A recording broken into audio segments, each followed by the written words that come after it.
Okay, we're live. Nice. All right, good afternoon, everyone. Just after 3 p.m. on Wednesday, April 29th.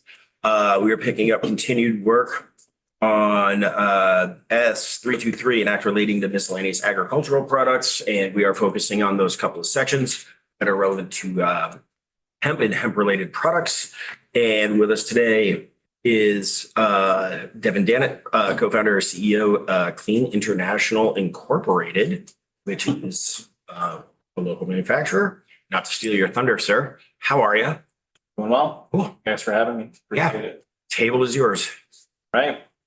Well, thank you for the opportunity to pass out visual aid. I think that'll be helpful as we kind of navigate through the conversation today.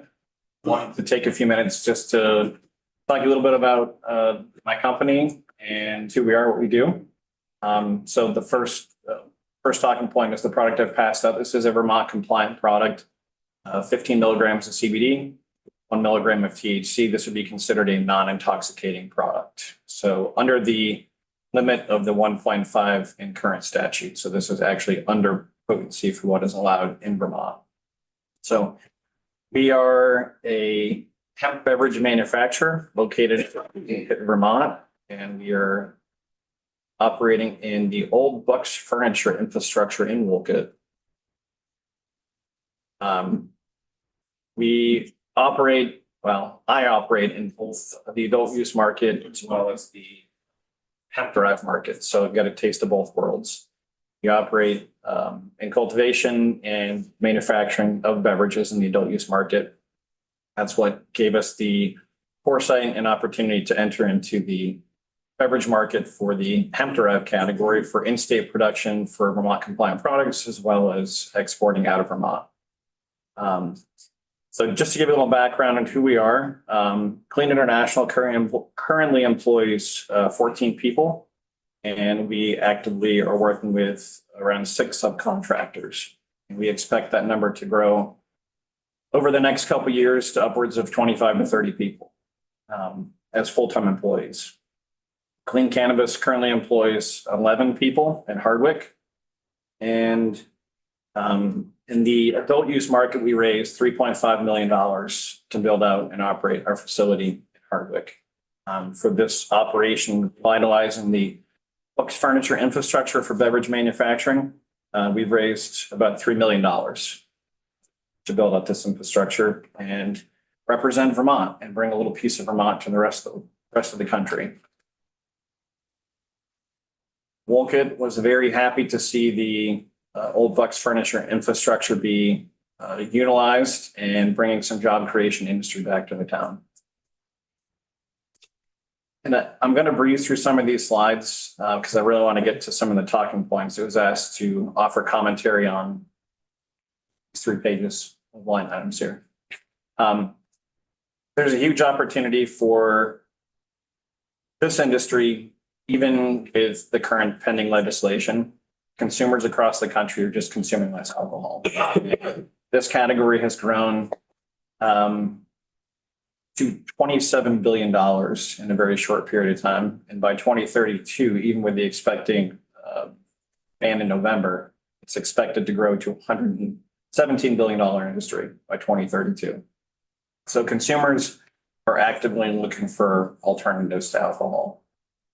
Not that they've stopped drinking it, but you've got about 54% of Americans now that are consuming alcohol, and a lot of others have decided they want safer, healthier alternatives, just alternatives in general.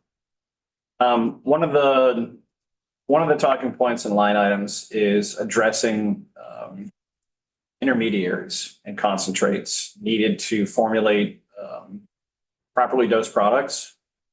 And it's important, and there is language written, and I'm very happy to see the way it is written. It's important that we as operators, farmers, and processors have the ability to purchase and utilize and just even possess intermediary concentrates. To be able to formulate the products that you see in front of you requires a lot of math. We need to be able to extract and isolate certain cannabinoids, in this particular instance, CBD and THC. without the concentrated intermediaries, you can't do it safely and effectively. So being able to access those legally is very important to this aspect of the industry.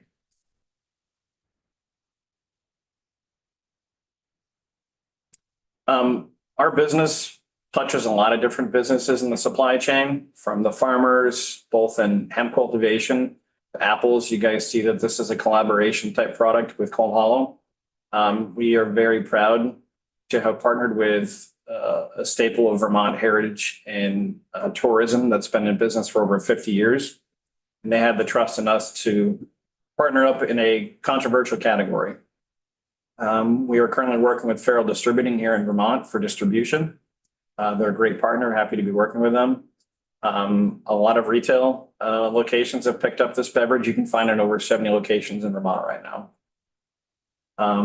And we're obviously exporting a good number of these products. So we want to see this infrastructure allowing and encouraging farmers to cultivate hemp again. These are some of the businesses that we're currently working with here in Vermont and outside of Vermont. So Cold Hollow, I'm sure a lot of you recognize, as well as Kiss Kombucha. We're going to be working on some collaborative products for them as well.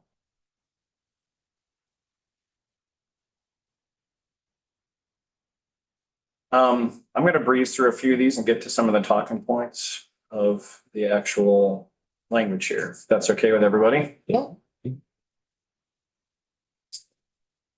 First area I'd like to address is specific to product registration, and where it's highlighted the 0.4 milligram total THC for a finished product. In regards to the product registration, I understand the importance of it and why it's needed. I would just ask that this be a one and done type of process. Register the product one time. There's opportunity for follow-up and guidance, certain recall protocols. There's measures that could be put in place to ensure consumer safety without having it be an annual reoccurring process. And I'm happy to answer any questions about that. If anybody wants any further context, I can certainly offer that. In regards to the 0.4, we see that as a placeholder federally. None of us really know where things are going to land. Would love to see the language be written in such a way that we would be able to adopt wherever we land federally. And if it is turned over to state authority to regulate just within the bounds of Vermont, that placeholder be left at the 1.5 milligrams, which is where the cap currently sets. So it gives the language versatility to adopt where things land federally, but doesn't handcuff us to that if it doesn't land where we want it to be. And we're not any further behind than where we are with our current stance on the 1.5 milligram. 1.5 is. So 1.5 to 15 is the cap to be compliant in Vermont. So this product that you have in front of you is 1 milligram of THC to 15 milligrams of CBD.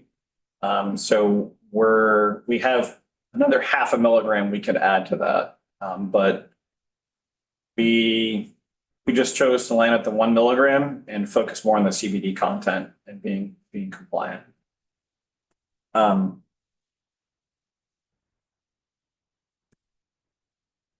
I have a question more or less, and I know you probably can't answer it, but in regards to craft processors, I listened to some of your commentary at the end of Sam's testimony yesterday, where you were talking about setting up guardrails and safeguards and making sure that when the CCB is writing rules, that they have a little direction at your guidance. And that resonates a lot working in the adult use market, knowing that there's a lot of room for interpretation. So I guess if I was to have any input on defining a craft processor, I would question whether that was by employee count or revenue, or if they're not going to be subject to certain requirements that larger operators are, would that be limited to just a producer that's making topical products, nothing that's ingested? Just a little food for thought there.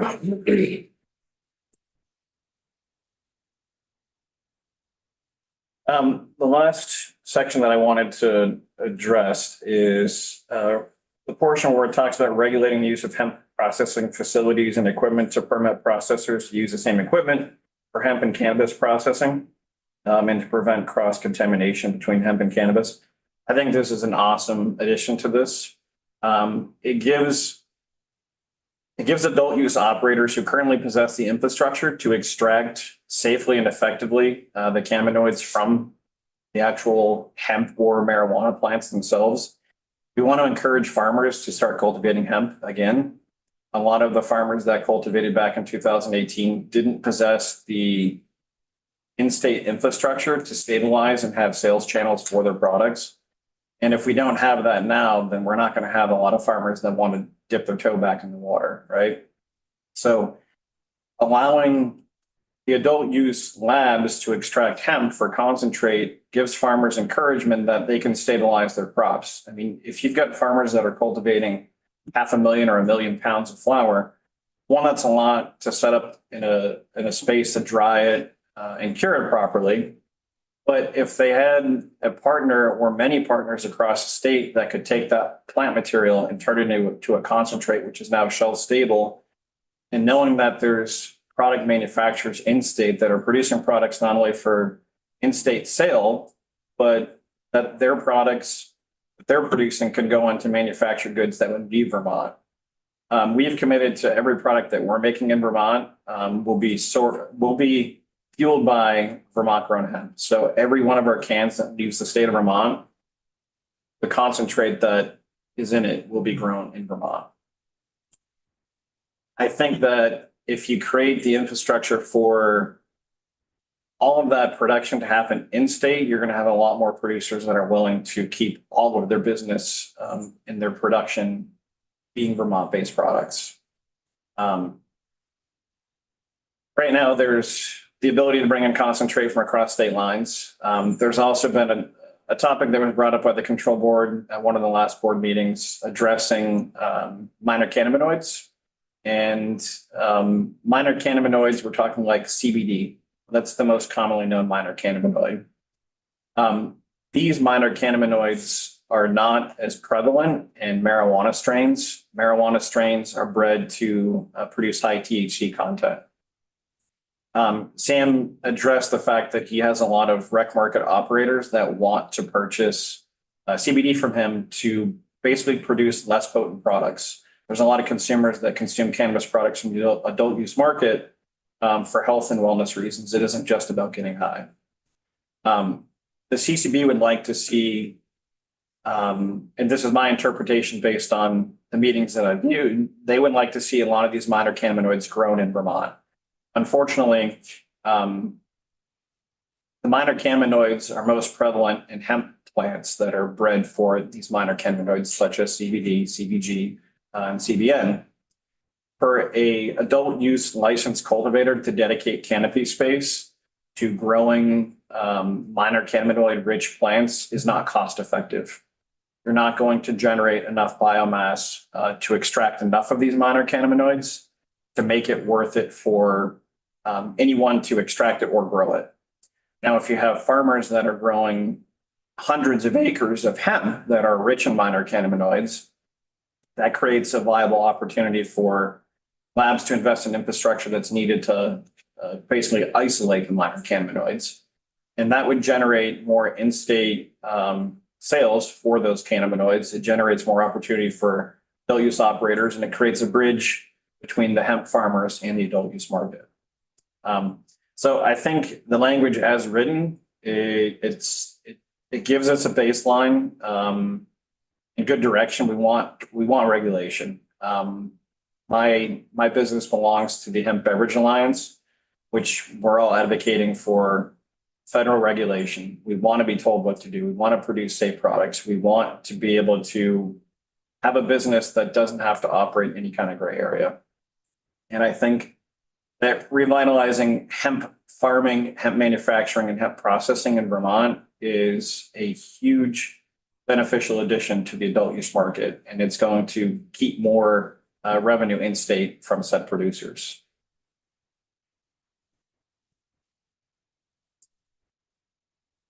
And that basically does it. I'd love to answer some questions and have some dialogue if anybody has any. Yeah, Red Morgan, maybe I should know the answer to this. I don't. Can something like that, would that be considered, you can't drink and drive with that in your car, I would assume, So or couldn't? this language addresses that. Right now, in the state of Vermont, it is my understanding that you don't have to be 21 years of age to purchase a infused beverage of this caliber that is considered non-intoxicating. This language fixes that. If you look at my label, Mhm. all of our products that are leaving the state, including in-state, 21. require to be 21 years of age. You're not allowed to consume a beverage from the adult use market that contains THC. It's just like drinking and driving. I think this rule fixes that. You definitely support that. Scan, see if that's where it's still from. Okay. Yep. Thank you. Appreciate it. Any questions on the product registration piece? That is something I want to touch on because right now, it's a shorter timeline. One of the concerns from the CCB perspective is, perishable products, especially food grade products. And that's why they're leaning toward like a more consistent registration practice, right? So as somebody who has a scaled up manufacturing facility, I guess sort of like, what is your counterpoint to?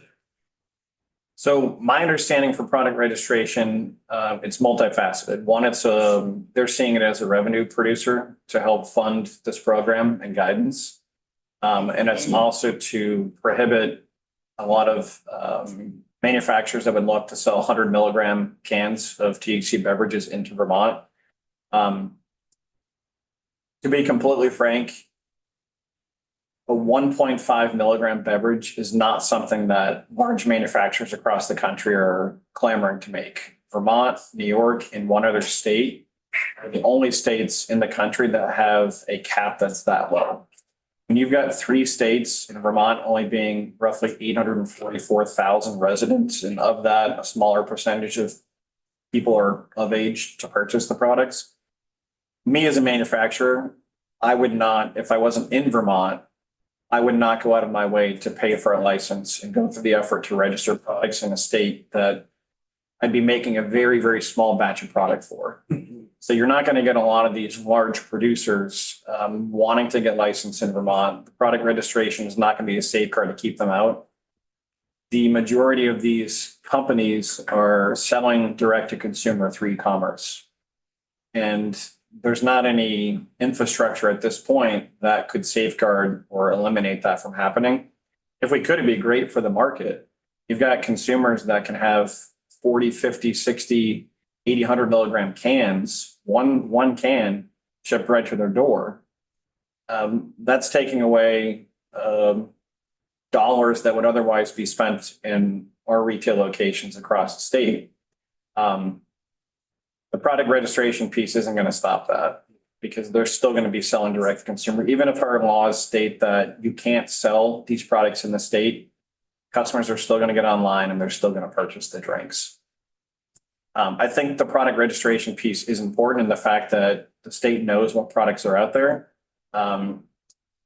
We're subject to a lot of different regulations in different states. The state of Connecticut wants to see proof of licensure, that the state recognizes us as being a legitimate operator and that we're meeting the state guidelines.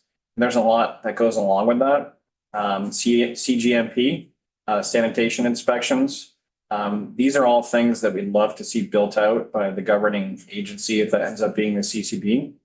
The health department won't step foot in any manufacturing facility that operates with any type of cannabinoid, even if it's just CBD.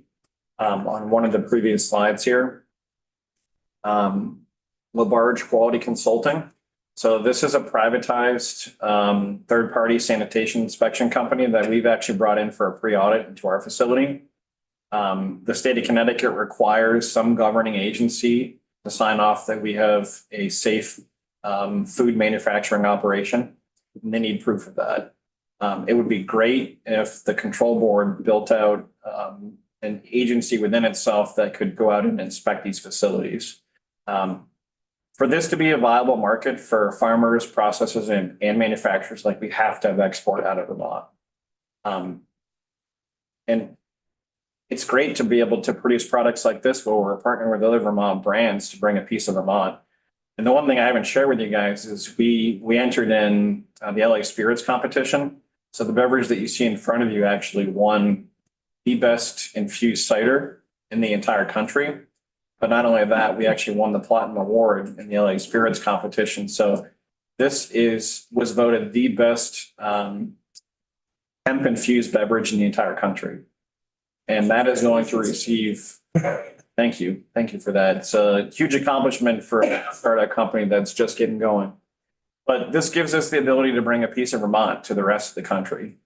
And, you know, places like Cold Hollow, they drive tourism. If you ever driven by there in the fall, there's coach bus after coach bus after coach bus. And they're not forward facing on our label, but when people see Cold Hollow and they see that collaboration, it really means something. And we want to partner with as many Vermont companies as we can. And that's why it's so important for us to be able to source all of our active ingredients and source concentrates from Vermont farmers. So with the product registration conversation, has anybody talked about doing a sort of like a tiered timeline, right? Like, 1 year, 2 year for higher potency as opposed to lower potency? I've heard, as far as potency or just registering on an annual basis. Well, I like saying like if you want to do it like you want to do one and done, right? What I got Sam saying 3 years. Has anyone had a conversation about like if the potency is the concern, you have something that is far more benign, right? Has anybody chatted with them about scaling that based on? So one thing that we had discussed is right now the state limitation for max potency is 1.5 milligrams. And the way it kind of carries over into the adult use market, if it's over 1.5 milligrams, it's considered a marijuana product and has to be sold in a dispensary. So what we had discussed is if you are at 1.5 milligrams or less, then you don't necessarily have to renew product registration like every year. There's other protocols to safeguard and to ensure, like we have to test every batch. And when we're doing manufactured products in the adult use market, you have to upload test results. So consumers have access to those all the time. Mm-hmm. I think there's ways to safeguard the concerns without having to pay an annual renewal fee. And for me, the maximum number of products that I'm going to probably have in the Vermont market, just because of what I'm producing, is probably going to be like 4 SKUs. So whether it's 3 years, every 2 year, every year, it's been the products have been being produced in Vermont for quite a few years without having any kind of issues from a consumer safety standpoint. It's a lot of extra that can tie up sales protocols, right? So if I produce a product, I have to send product out of state to certified labs to get it tested. And then if I have to go through product registration, that can tie up the product again for a lengthier period of time. I think product registration is important. It's just the frequency of how it's done and the protocols of how it's done and making it a timely process. I'm happy to pay the fee. I don't think that it's going to be a moneymaker, especially if you don't have a lot of out-of-state operators that are willing to get licensed and produce product to be sold in Vermont. From an accountability standpoint, it's absolutely necessary. Okay. We have to have recall protocols for insurance companies, and that's something that's required in the adult use market as well. I feel like the infrastructure is going to be fairly cookie cutter and crossover. Anybody done CBD cheese yet? So as it sits right now, Cheese? at least in the adult use market, I'm not sure how the crossover would work in the hemp derived category, but we're not allowed to combine dairy and THC for the adult use market. Same with maple syrup, because 2 major exports for Vermont are maple syrup and dairy. And that could be a dangerous crossover if oversight is not done properly. Could it be done? Yeah, it could absolutely. How do you mean? So meaning that we ship a lot of maple syrup out of state. If somebody was to produce maple syrup and packaging got messed up, or if it was an oversight, it was an actual THC product, now you'd be crossing state lines with a product that can only stay in Vermont legally under our regulations. So that was something they put in as a stipulation: no dairy and no maple syrup. From the gallery, please identify yourself for the record, sir. Sorry, Terry here. Yep. Formerly of the culture. Yeah, Dairy family. But, dairy processing is regulated by FDA, so it's a federal delegation to the Agency of Agriculture. And to get that dairy processing license, you have to change it. You don't have any site, so it can be a cheese or even a cream. yeah. So low CBD, low THC, and big dairy. FDA guidelines. If you, and you need to process any dairy in the state, you need a license. So I guess I'm just satisfied to know that people have tried. Sounds like. people have tried. Oh, this stone has been turned. Yes. It could, you're right, it can be done. Can be. Just saying. It's the attitude. Rep Pisno. Did I hear you correctly saying that the health inspector would not inspect your plant? Yeah, we've reached out to the health department numerous times through trying to get registered with the control board for hemp manufacturing, and it's a hard no. They're not willing to step foot in a facility that deals in any cannabinoids. But as an ag product, the USDA, would that fall under their purview? Or do they have an inspector that does that kind of stuff? We have reached out to basically every agency that we could think of that would have the authority to offer any type of sanitation inspection, and it's been a no from everybody. So Connecticut has been at least gracious in saying that if you can get somebody that has credentials to offer some kind of sanitation inspection, they would accept that. It'd be great to be able to work with the governing agency that oversees us to do so. But as of right now, the health department is not willing to do that. A little curious on this. Did you check in with Representative Nelson up in Ag on this? Did I? No, could you? Could I? I'm just curious, like, just to find out an as to why on that for me. Yeah, because you would think that there would be somebody that would want to protect the consumer. Okay, let's just sniff around on that curiosity. Okay. Somebody's beeping. I mean, Beep beep. Is that your ankle bracelet? something back there. It's a cock joke you gave me. Jokes. Okay. All right, team, keep it together. It's all like an alarm. How much schemes? No problem. No problem. Be like so many different angles on it. We've basically adopted the same protocols in our manufacturing space and the adult use market over to the hemp space. We had an initial inspection when we were setting up beverage manufacturing in Hardwick. Andy Sheverfield came on, I believe, to the control board from the health department. And so he had some experience in setting up like commercial kitchens and operating in these spaces. So I think that you got the folks over there with the knowledge to do so. It just needs to be implemented. Okay. All right. You had 70 outlets. Across the state of Vermont. So convenience stores, liquor outlets, bars and restaurants, these are products that can be sold and they can actually be served in restaurants throughout the state. What would you project your growth to be into the future over the next 3 years? In Vermont, Yeah, we're pretty aggressive. Feral Distributing is in, I believe, a little over 1,400 accounts in the state of Vermont. They only had about 70 accounts. The Delta 9 infused category for them is fairly new. They're carrying us and products produced by one other company. So it's very new to them. But I think that we can get these beverages in close to 500 accounts over the next couple of years. Wow. That's what I'm saying. The words I Just just. Play it smooth, dude, online. I'm just Just saying.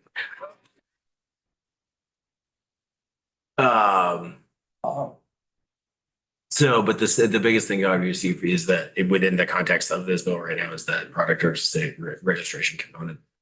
Okay. And I don't have any opposition to any of the language. I feel like the commentary added offers a little more clarity and further dialogue to what the opportunities are. I think the biggest thing, like I said, is the crossover processors and the adult use. We want to create a program in state that's going to encourage farmers to start growing this, and this is what we really need. Well, yeah, we all saw sort of that like bounce in drop off with the hemp industry. God, what was that, 6, 7 years ago now? Jump Something like that. Yeah, yeah, yeah. Do you as a committee have thoughts on where product registration should land? I mean, you've heard commentary from a lot of us. What are your concerns about where we need the safeguards in place and what product registration actually does in that case? Listening to you is part of us figuring that out. Yeah, so we've got possession of just this language right now. We don't even have possession of the bill. We're just asked to look at these sections, but to do like real work on it because it is brushing so hard up against the adult use market, which is our jurisdiction. So that's why we were asked to take a look at this. I know it doesn't serve the purpose today, but if you as a committee are interested in learning more about the process and how things can be safeguarded, I invite every one of you out to our facility to witness what we do there. That's definitely an option. And Matt's been to my facility in Hardwick. Yeah. Once a couple years ago. Yeah, that was a little while back. Yeah. And it really, brand new building facility. And I'm curious to see what you're doing in Wolcott. Yeah. And that's a good interplay too with us with the DLL portfolio and manufacturing our Delta beverages. Rep Hooper, then Rep Coffin. how many employees? So in the hemp business right now, I've got 14 employees and we work with roughly six subcontractors and on a routine basis. And then in my adult use business, we've got 11 employees. So overall, we're employing a little over 30 people. Nice. Rep Coffin. Yeah, just kind of switching gears, going back to the definition of craft processors. What could you provide us with? Here soon, a better definition, which you would think When I read fall into the craft processors based on what we've got sort of going here. Sure. When I read the language, my mind immediately went to size of operation, employees. And we've also had to disclose revenue. So craft processor, in my mind, would be somebody with 2 to 5 employees. And if they're not going to be subject to some of the safeguards and like product registration, I think of those as a lot of producers that are making like topicals, lip balm, shampoos, health and beauty products. If it's a consumable product that can change the physical or mental state of a consumer, then I think the same safeguards need to apply to all the businesses, whether you're 2 employees or 50 employees. But a producer of that size, I think would be based on the size of their business in itself. Okay. So when I see that, I think also, have we discuss craft beers, craft brewers, small businesses there. Sure. Just trying to figure a way to relate them. There's a lot of small producers in the state. Some of them only produce 1 or 2 SKUs, whether that's like a CBD infused lip balm. They're, if they're working with full spectrum concentrate, even those products would be subject to testing under these new regulations. They would be probably deemed non-compliant. 0.4 milligrams by total contents is not a lot. Just to give you a little perspective, the 1 milligram drink that you have in front of you So under the 2018 Farm Bill, the 0.3% by dry weight. So think of it this way. If you were to boil down that can of cider till it was just basically the natural sugars and fiber left from that product, and you were to run the math on the amount of THC that was in that dry mixture, it needs to be 0.3% or less. That 1 milligram drink has 0.0003% THC by dry weight. And the federal limit is 0.3%. So and that's 1 milligram. So 0.4 milligrams is where they're capping it. So the dry weight doesn't even come into play really, because at 0.0003% by dry weight, that's 1 milligram. And 0.4 milligrams, you can't even really associate the two numbers. So even a lip balm would have more than the 0.4% if they're using full spectrum oil. So 0.3% is a flower. So when you harvest the flower to be compliant hemp, it has to be 0.3% THC by dry weight. As soon as you extract that, you just remove the plant material and you extract the oil into crude. So you're just putting it in like grain alcohol, for example, and you were to remove all the alcohol, you're left with like dark sludge, black oil. You're now concentrating that 0.3% to 3%. So that's why the products need to be broken down and isolated to be able to properly formulate with them.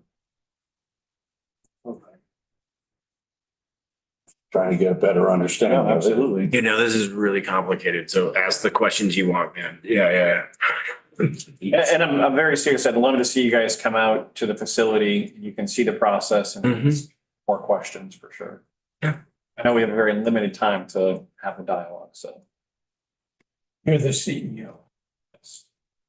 And there's a partnership. And if there's a partnership, who's the partner? Sure. So in Clean Cannabis, my business partner is Derek Porter. He's my brother-in-law. So him and I own Clean Cannabis, just the two of us, 100%. Clean International, Derek is also my partner in that. Him and I are the majority shareholders. We own roughly 60% of the company.